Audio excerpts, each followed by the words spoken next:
Hey everyone, so today it's going to be the Cleopatra Chibi tutorial. Here are some images of my finished Cleopatra. And so the first thing I want to do is take some flesh colored clay. I used Sculpey, roll one into the ball or an oval for the head, and then a thick log for the neck. Trim it down and affix it to the bottom of the head using some Bond TLS and a wire. I'm taking some Sculpey pearl clay, roll that into a ball and flatten that. A little more tapered towards the waist and a little more broad for the shoulders. And then also attach that with the wire. To make the body, just use some more pearl clay or scrap clay if you want.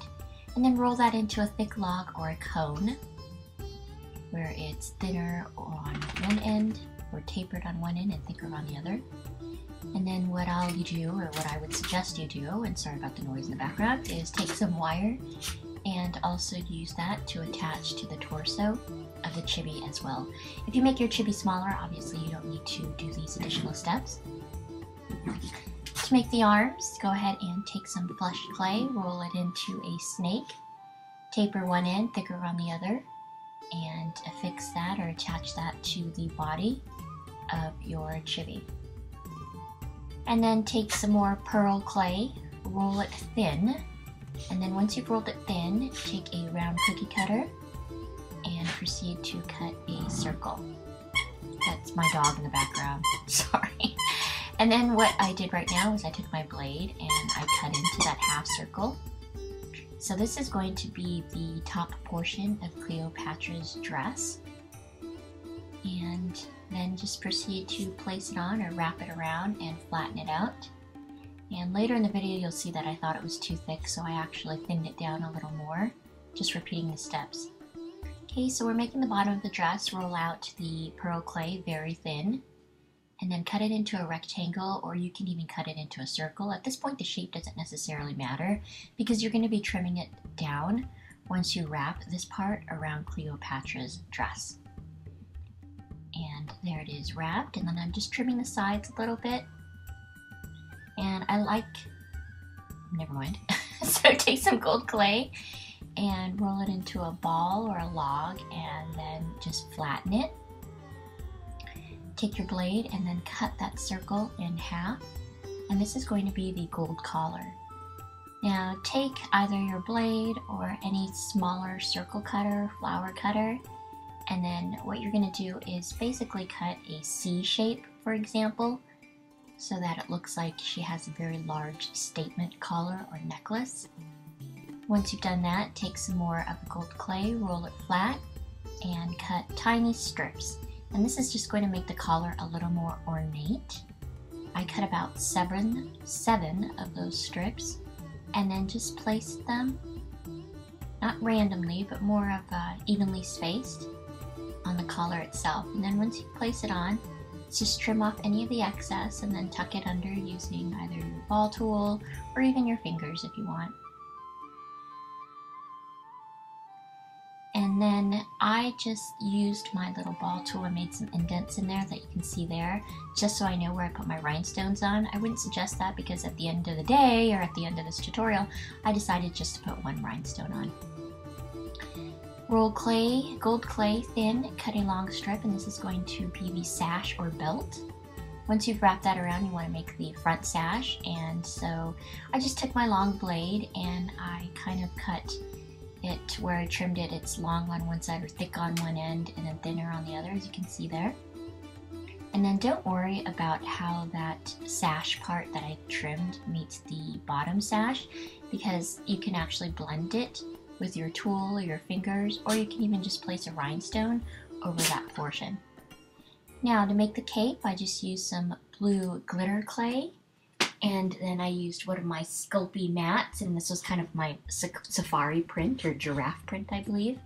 And then you want to cut it or trim it into a trapezoid shape, and then just round off the bottom,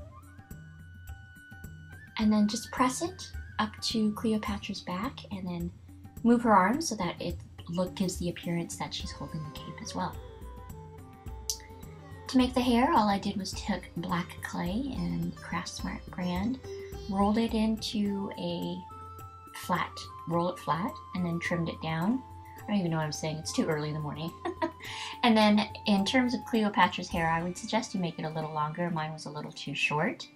And I didn't separate the cut marks or the strands, I kept them together. But then I trimmed it into a long rectangle and rounded off the bottoms. And in terms of Cleopatra's hair, I cut them into thirds. So one on each side, one in the back, and then I just trimmed one down even more for the bangs.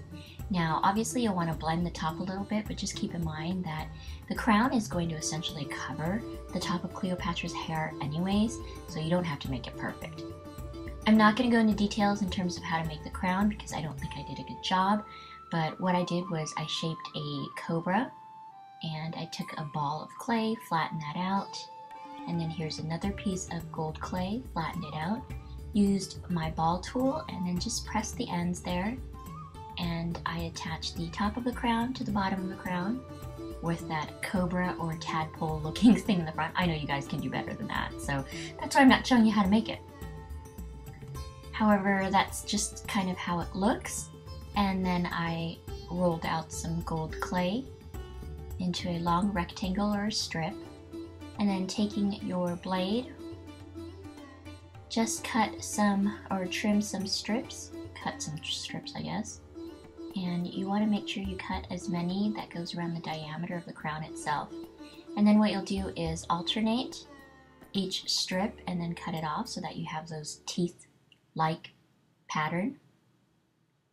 And then I trimmed it down, and I would suggest using Bacon Bond if you are going to make this. And what you'll do is wrap around that top portion of the crown so that the bottom rests on the bottom portion of the crown. And then what I'm doing here is just taking my tool, any tool, and pressing it against my fingers so that it rounds the tops a little bit. Now if you Google images for a Cleopatra crown, you'll see that what I'm making right now, those were actually replaced by asps or snakes, but it was just too difficult for me to make and under the time frame that I had. So to make the sides of the crown, I don't know what it's called, so if you guys know, let me know. I cut a square and then trimmed them or cut it in half, rounded off the bottoms there, but at a slight angle, and then took my blade and proceeded to make those similar cut marks, and then made some more. And then what you'll do is cut it into thirds and then repeat the steps. So the bottom portion of the screen that you see is the first layer, second layer, and then third layer. Overlap them on one another, place it on Cleopatra's head, use some Bacon Bond, affix the crown or attach the crown to the top of the head. And before you bake it, you want to take some clay, or why do I always say clay? Some acrylic paint, and paint on the eyes. And I realized Cleopatra may not have had, historically, she may have not had blue eyes, but I just like to use that blue. So once you've painted on the eyes, go ahead and bake it.